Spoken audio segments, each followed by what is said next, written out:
ಈಗ ತಾನೇ ನ್ಯೂಸ್ ಬಂತು ಟೈಗರ್ ವಾಪಸ್ ಬಂದಿದ್ದಾನೆ ಅಂತ. ನೀವು ಹೇಳಿದ್ರೆ ಈಗ ಬೇಡ, ಈಗ ತಾನೇ ಅಲ್ವಾ ಬಂದಿರೋದು, ಸ್ವಲ್ಪ ಕುಣಿದು ಕುಪ್ಪಳಿಸ್ಲಿ ಬಿಡು. ಆಮೇಲೆ ಈ ಸರಿ ಅವನನ್ನ ಪಂಜರಕ್ಕೆ ಹಾಕೋ ತಪ್ಪು ಮಾತ್ರ ಮಾಡಬೇಡ.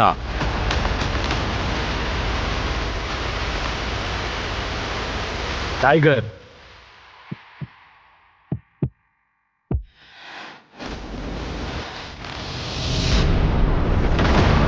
ಕಳ್ಳ ಕಳ್ಳ ಸಾಮ್ರಾಟ್ ಹಿಡಿ, ಸಾಮ್ರಾಟ್ ಹಿಡಿ ಆ ಕಳ್ಳನ. ಛೀ, ಎಂತ ದಂಡ್ಪಿಂಡನೋ ನೀನು, ಏನಾದ್ರೂ ಮಾಡು, ಓಡೋ ಅವನ ಹಿಂದೆ. ಸಾನ್ಯಾ, ಅದು ನಿನ್ ಕೈಲಿ ಏನೂ ಆಗಲ್ಲ, ಪ್ಲೀಸ್ ಯಾರಾದ್ರೂ ಹಿಡಿದೆ ಆ ಕಳ್ಳನ. ಅದು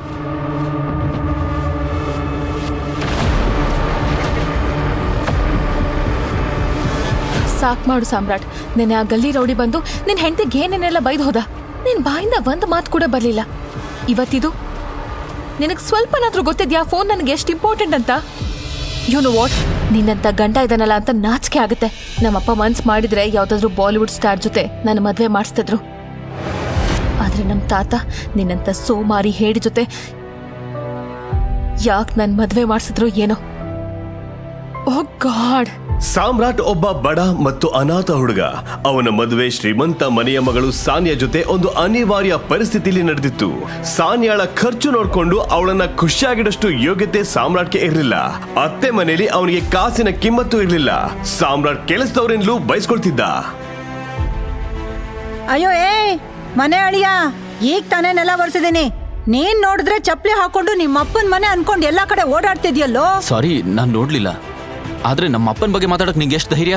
ಓಹೋ, ನೀನ್ ಅಷ್ಟೊಂದ್ ದೊಡ್ಡ ಶ್ರೀಮಂತನ್ ಮಗ ಆಗಿದ್ರೆ ಇಲ್ಲಿ ಮನೆ ಅಳಿಯ ಆಗಿ ಸಾನ್ಯಾ ಕೊಡೋ ಎಂಜಲ್ ಕಾಸಲ್ಲಿ ಯಾಕೋ ಬದುಕ್ತಾ ಇದ್ಯಾ ಹೇಳು? ಸಾಮ್ರಾಟ್, ಈಗ ತಾನೇ ನಾನು ಇನ್ನೊಂದು ಫೋನಲ್ಲಿ ವಾಟ್ಸಪ್ ನೋಡ್ದೆ. ಯಾವ ಕಳ್ಳ ನನ್ ಫೋನ್ ಕದ್ನೋ ಅವ್ನು ನನ್ನ ಫ್ರೆಂಡ್ ಸೈತ್ರಾಲಿಗೆ ಸಾನ್ಯಾ ಅಂತ ಮೆಸೇಜ್ ಮಾಡಿ ಯಾವ್ದೋ ಗೊತ್ತಿಲ್ಲ ಜಾಗಕ್ಕೆ ಬಾ ಅಂತ ಕರ್ತಿದ್ದಾನೆ. ಅವಳು ಹೋಗ್ಬಿಟ್ಟಿದ್ದಾಳೆ ಸಾಮ್ರಾಟ್. ನನಗ್ ತುಂಬಾ ಭಯ ಆಗ್ತಿದೆ, ಅವಳಿಗೇನಾದ್ರೂ ಹೆಚ್ಚು ಕಮ್ಮಿ ಆದ್ರೆ ಅಂತ. ಇದನ್ನ ಕೇಳಿದ ತಕ್ಷಣ ತನ್ನ ರೂಮಲ್ಲಿದ್ದ ಸಾನ್ಯಾಳ ತಾಯಿ ಶರ್ಮಿಳಾ ಅಲ್ಲಿಗೆ ಬಂದು ಹೇಳಿದ್ರು, ಸಾನ್ಯಾ, ಇದೇನ್ ಆಗ್ತಿದೆ ಅಂತ? ನಿನ್ ಮೊಬೈಲ್ ಕಳ್ತನ ಆಯ್ತಾ? ಅರೆ, ಅರ್ಧ ಗಂಟೆ ಮುಂಚೆನೆ ನಿನ್ ಮೊಬೈಲ್ ನಿಂದ ನನ್ಗೊಂದ್ ಮೆಸೇಜ್ ಬಂತು, ಒಂದ್ ನಂಬರ್ಗೆ 10 ಲಕ್ಷ ರೂಪಾಯಿ ಟ್ರಾನ್ಸ್ಫರ್ ಮಾಡು ಅಂತ. ನಾನ್ ಮಾಡ್ಬಿಟ್ಟೆ. ಟ್ರಾನ್ಸ್ಫರ್ ಯಾಕೆ ಮಾಡಿದ್ರಿ? ಅಯ್ಯೋ ದೇವ್ರೆ. ಇದನ್ನ ಕೇಳಿದ ತಕ್ಷಣ ಸಾನ್ಯಾಳ ಗಂಟಲು ಒಣಗೋಯ್ತು. ಆ ಕಳ್ಳ ತನ್ನ ಫ್ರೆಂಡ್ ಚೈತಾಲಿಗೆ ಏನಾದ್ರೂ ಮಾಡಬಹುದು ಅನ್ನೋ ಒಂದು ಭಯ ಅವಳನ್ನ ಕಾಡ್ತಿತ್ತು. ಸಾಮ್ರಾಟ್, ನೀನ್ ನನ್ ಜೊತೆನೆ ಇದೆಯಲ್ಲ, ಆಗ ಒಂಚೂರ್ ಧೈರ್ಯ ತೋರ್ಸಿದ್ರೆ ಆ ಕಳ್ಳ ಸಿಕ್ಕಾಕೊಳ್ಳೋನು. ಐ ಆಮ್ ವಾರ್ನಿಂಗ್ ಯು, ಚೈತ್ರಾಲಿಗೆ ಏನಾದ್ರೂ ಆದ್ರೆ ನಿನ್ನನ್ನು ಜೈಲಿಗೆ ಕಳಿಸ್ತೀನಿ. ನಿನ್ನಂತ ಗಂಡನ ಜೊತೆ ಒಂದ ಕ್ಷಣನೂ ಇರೋಕೆ ನನಗಿಷ್ಟ ಇಲ್ಲ. ಈಗಿಲ್ಲಿ ನಿಂತ್ಕೊಂಡು ಏನ್ ಮಾಡ್ತಿದ್ಯಾ? ಹೋಗಿ ಪೊಲೀಸರಿಗೆ ಇನ್ಫಾರ್ಮ್ ಮಾಡು. ಅಷ್ಟಾದ್ರೂ ಮಾಡ್ಬೋದಲ್ಲ, ಅಥವಾ ಈಗ್ಲೂ ನಿನ್ ಕೈಕಾಲ್ ನಡುತ್ತಾ ಇದ್ಯಾ? ಇದನ್ನ ಕೇಳಿದ ಸಾಮ್ರಾಟ್ ಮನೆಯಿಂದ ಪೊಲೀಸ್ ಸ್ಟೇಷನ್ಗೆ ಹೊರಟ. ಆದ್ರೆ 1 ಗಂಟೆ ಆದ್ರೂ ಪೊಲೀಸರು ಬರ್ಲಿಲ್ಲ. ಸಾಮ್ರಾಟ್ ಕೂಡ ಬರ್ಲಿಲ್ಲ. ಸಾನ್ಯಾಗೆ ಏನೋ ವಿಚಿತ್ರ ಅನ್ಸಿ ಸಾಮ್ರಾಟ್ಗೆ ಕಾಲ್ ಮಾಡೋಕೆ ಟ್ರೈ ಮಾಡಿದ್ಲು. ಆದ್ರೆ ಅವನ ನಂಬರ್ ಸ್ವಿಚ್ ಆಫ್ ಆಗಿತ್ತು. ಈಗ ಸಾನ್ಯಾಳ ಕೋಪ ನೆತ್ತಿಗೇರಿತ್ತು. ಇವನ್ ಫೋನ್ ಯಾಕೆ ಬಂದ್ ಬರ್ತಿದೆ? ಏನಾಯ್ತು? ಏನಾಯ್ತು? ನನ್ ಫ್ರೆಂಡ್ ಮಾನದ ಪ್ರಶ್ನೆ. ಈ ಸಾಮ್ರಾಟ್ ಫೋನ್ ಆಫ್ ಮಾಡ್ಕೊಂಡು ಕೂತಿದ್ದಾನೆ. ನನ್ ತಾತ ಯಾಕೆ ನಿನ್ನಂತ 3rd ಕ್ಲಾಸ್ ಮನುಷ್ಯನ ಜೊತೆ ಮದ್ವೆ ಮಾಡಿಸಿದ್ರೋ ಗೊತ್ತಿಲ್ಲ. ಸಾನ್ಯಾಳ ತಾಯಿ ಶರ್ಮಿಳಾಗೂ ಸಾಮ್ರಾಟ್ನನ್ನ ಕಂಡ್ರೆ ಆಗ್ತಿರ್ಲಿಲ್ಲ. ಆದ್ರೆ ಸದ್ಯಕ್ಕೆ ಅವರು ಸಾನ್ಯಾಗೆ ಸಮಾಧಾನ ಮಾಡಿ ಪೊಲೀಸ್ ಸ್ಟೇಷನ್ಗೆ ಕರ್ಕೊಂಡು ಹೋದ್ರು. ಅಲ್ಲಿಗೆ ಹೋಗಿ ಸಾಮ್ರಾಟ್ ಬಗ್ಗೆ ವಿಚಾರಿಸಿದಾಗ ಅವರಿಗೆ ತಿಳಿದ ಸತ್ಯ ಕೇಳಿ ಅವರ ತಲೆ ಗಿರ್ರೆಂದಿತು. ಸಾಮ್ರಾಟ್ ಅಂತ ಯಾರು ಬೆಳಗ್ಗೆಯಿಂದ ಇಲ್ಲಿಗೆ ಬಂದಿಲ್ಲ. ಕಳ್ತನದ ಬಗ್ಗೆ ಯಾವ ಕಂಪ್ಲೇಂಟ್ ಕೂಡ ಬಂದಿಲ್ಲ. ಇವತ್ ಸಾಮ್ರಾಟ್ ನನ್ ಕಣ್ಣಿಗೆ ಬಿದ್ದಿದ್ರೆ ಅವನ ಸಾಯಿಸೇ ಹಾಕ್ತಿದ್ದೆ. ಇನ್ಸ್ಪೆಕ್ಟರ್, ಇವತ್ ನನ್ ಫೋನ್ ಕಳ್ತನ ಆಯ್ತು. ಆಮೇಲೆ ನನ್ friend Chaitrali. Police officer FIR ಬರೆಯೋಕೆ ಶುರು ಮಾಡ್ತಿದ್ದಂತೆ ಸಾನ್ಯಾಳ ಇನ್ನೊಂದು ನಂಬರ್ಗೆ ಕಾಲ್ ಬಂತು. ಆ ಕಾಲ್ ಬೇರೆ ಯಾರದ್ದು ಅಲ್ಲ, ಕಳ್ಳನ ವಶದಲ್ಲಿದ್ದ ಚೈತಾಲಿಯದ್ದು. Chaitrali? Sanya, speaker. Hello Chaitrali. Hello Sanya. ಅಯ್ಯೋ, thank god for Samrat bro. ಅವರಿಲ್ಲ ಇವತ್ತು ನನ್ ಪ್ರಾಣ ಉಳಿತು. ಆ ಗೂಂಡಗಳು ಭಾರಿ ಡೇಂಜರಸ್ ಇದ್ರು. ಏನ್ ಹೇಳ್ತಿದ್ಯಾ ನೀನು? ಸಾಮ್ರಾಟ್ನಿಂದ ನಿನ್ ಪ್ರಾಣ ಉಳಿತಾ? ಅಂದ್ರೆ ಎಲ್ಲಿದ್ಯಾ ನೀನೀಗ? ನೀನ್ ಎಲ್ಲಿದ್ಯಾ ಇವಾಗ? ನಾನ್ ನಿನ್ನ ಹತ್ರ ಬಂದು ಎಲ್ಲ ಹೇಳ್ತೀನಿ.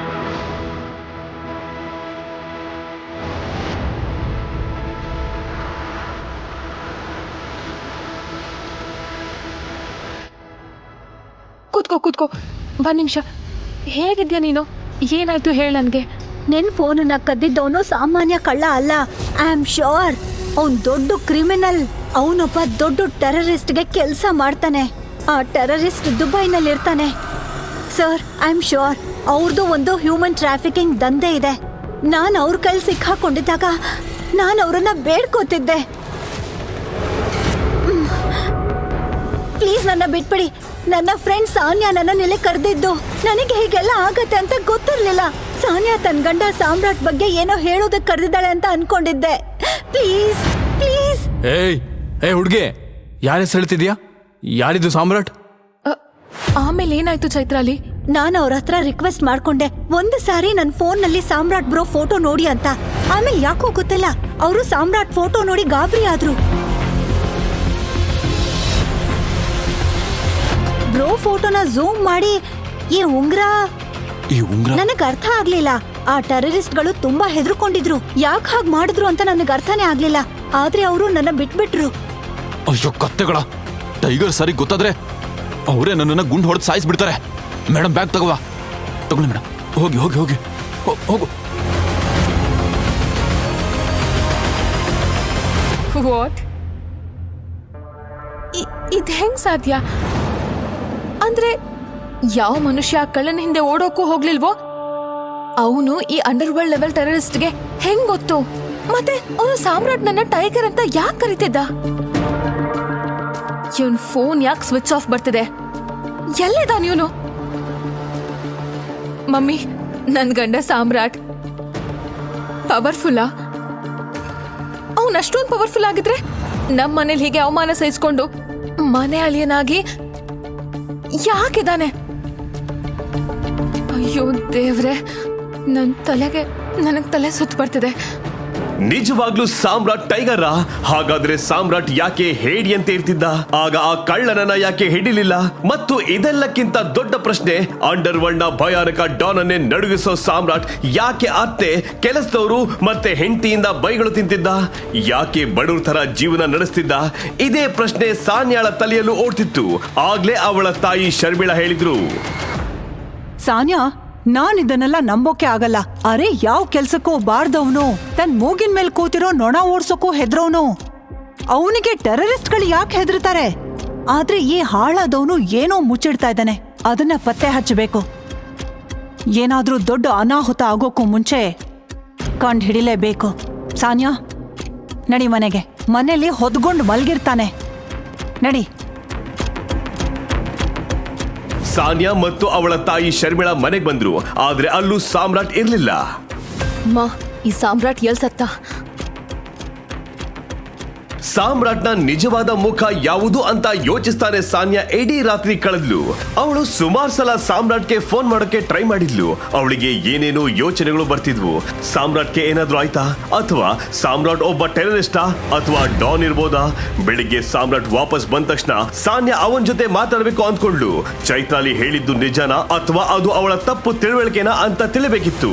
ಆದ್ರೆ ಸಾನ್ಯಾ ಇವತ್ತು ಅವಸರದಲ್ಲಿದ್ಲು. ಯಾಕಂದ್ರೆ ಅವಳು ತನ್ನ ಗಂಡನಿಗಿಂತ ಹೆಚ್ಚು ಇಷ್ಟಪಡ್ತಿದ್ದ ಚಿರಾಗ್ ಅನ್ನೋನು ಇವತ್ತು ಮನೆಗೆ ಬರ್ತಿದ್ದ. ಏನಾಯ್ತು ರಾಮಣ್ಣ? ಹೋಗು, ಮಾರ್ಕೆಟಿಂದ ಈ ಐಟಮ್ಸ್ನ ತಗೊಂಡ್ ಬಾ. ಇವತ್ತು Sanya madam office friend Chirag ಬರ್ತಿದ್ದಾರೆ. ಯಾವಾಗ್ಲೂ ರಾತ್ರಿ ಲೇಟಾಗಿ ಅವ್ರ ಜೊತೆನೆ ಬರೋದವರು. ಈಗ ನೀನು ಅವ್ರ ಗಂಡ, ಈಗ ನೀನೇ ಅವ್ರ ಫ್ರೆಂಡ್ನ ಕೂಡ ನೋಡ್ಕೋಬೇಕು. 1 kg ಅಕ್ಕಿ, 1 kg ಹಿಟ್ಟು, ಚುಕ್ಕೀನಿ, ಅವೋಕಾಡೋ, ಇದೆಲ್ಲ ಚೈನೀಸ್ ತರ ಇದೆಯಲ್ಲ. ಸಾಮ್ರಾಟ್ಗೆ ಈ ಕೆಲಸದವನು ಈ ಮನೆಯಲ್ಲಿ ತುಂಬಾ ವರ್ಷಗಳಿಂದ ಇದ್ದಾನೆ ಅಂತ ಗೊತ್ತಿತ್ತು. ಇನ್ನು ಆ ಮನೆಯಲ್ಲಿ ಅವನಿಗೆ ಸಾಮ್ರಾಟ್ಗಿಂತಲೂ ಹೆಚ್ಚು ಗೌರವವಿತ್ತು. ಆಗ್ಲೇ ಸಾಮ್ರಾಟ್ನ ಫೋನ್ ರಿಂಗ್ ಆಯ್ತು. ಸ್ಕ್ರೀನ್ ಮೇಲೆ ನಂಬರ್ ನೋಡಿ ಅವನು ಬೆಚ್ಚಿ ಬಿದ್ದ. ಯಾಕಂದ್ರೆ ಆ ನಂಬರ್ ಟರ್ಕಿಯಿಂದ ಬಂದಿತ್ತು. ಸಾರಿ. ಕುರುಡ, ಕಣ್ ಕಾಣ್ಸಲ್ವಾ? ನನ್ನನ್ನ ಡಿಕ್ಕಿ ಹೊಡಿಯಕ್ ನಿನ್ಗೆ ಎಷ್ಟು ಧೈರ್ಯ? ಹಾ, ಏನ್ ಮಾಡ್ತಾ ಇದ್ದೀರಾ ನೀವು? ಬಿಡಿ. ಮಗನೇ, ನೀನ್ ಯಾರಿಗ್ ಡಿಕ್ಕಿ ಹೊಡೆದಿದ್ಯಾ ಅಂತ ಗೊತ್ತಾ ನಿನಗೆ? ಗಜ್ಜು ಭಾಯ್ ಹೆಸರು ಕೇಳಿದ್ಯಾ? ಈಗ ಡಿಕ್ಕಿ ಹೊಡೆದಿದ್ಯಾ, ದಂಡ ಕಟ್ಟೆ ಹೋಗ್ಬೇಕು ನೀನು, ಗೊತ್ತಾಯ್ತಾ? ಲೇ, ಇವನು ಅದೇ ಮನೆ ಅಳಿಯ ಅಲ್ವಾ?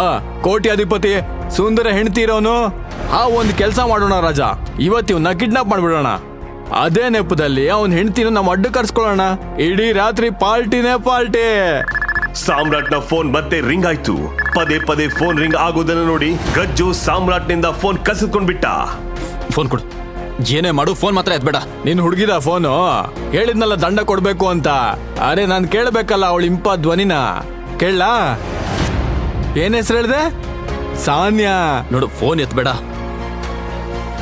ಹಲೋ. ಫೋನ್ನ ಆ ಕಡೆಯಿಂದ ಏನ್ ಹೇಳಿದ್ರು ಅದನ್ನ ಕೇಳಿ ಗಜ್ಜು ಥರ ಥರ ನಡ್ಗೋಕೆ ಶುರು ಮಾಡ್ದ ಮತ್ತು ಗಾಬರಿಲಿ ಬೆವ್ದು ಹೋದ. ಕ್ಷಮಿಸ್ಬಿಡಿ ಬಾಯ್, ನಮ್ಮಿಂದ ದೊಡ್ಡ ತಪ್ಪಾಯ್ತು. ಗಜ್ಜು ಭಾಯ್ ಹೀಗೆ ಹೇಳ್ತಿದ್ದಂತೆ ಎಲ್ಲಾ ಗೂಂಡಗಳು ಸಾಮ್ರಾಟ್ನ ಕಾಲಿಗೆ ಬಿದ್ರು. ನಿಮ್ಮನ್ನ ಗುರ್ತಿಡಿಲಿಲ್ಲ, ಕ್ಷಮಿಸ್ಬಿಡಿ ಬಾಯ್. ಸಾರಿ ಅಣ್ಣ, ಸಾರಿ. ನಾನು ಇವ್ರನ್ನ ಬಡವ ಬಿಕಾರಿ ಅನ್ಕೊಂಡಿದ್ದೆ. ಇವ್ರ ಹೆಂಡತಿಗೆ ಇವ್ರ ಅಸಲಿ ಅಂತ ಗೊತ್ತಾ? ಬಾಯ್ ಕ್ಷಮಿಸ್ಬಿಡಿ ಬಾಯ್, ಕ್ಷಮಿಸ್ಬಿಡಿ. ಆಗ್ಲೇ ಧೂಳು ಏಳೋಕೆ ಶುರುವಾಯ್ತು.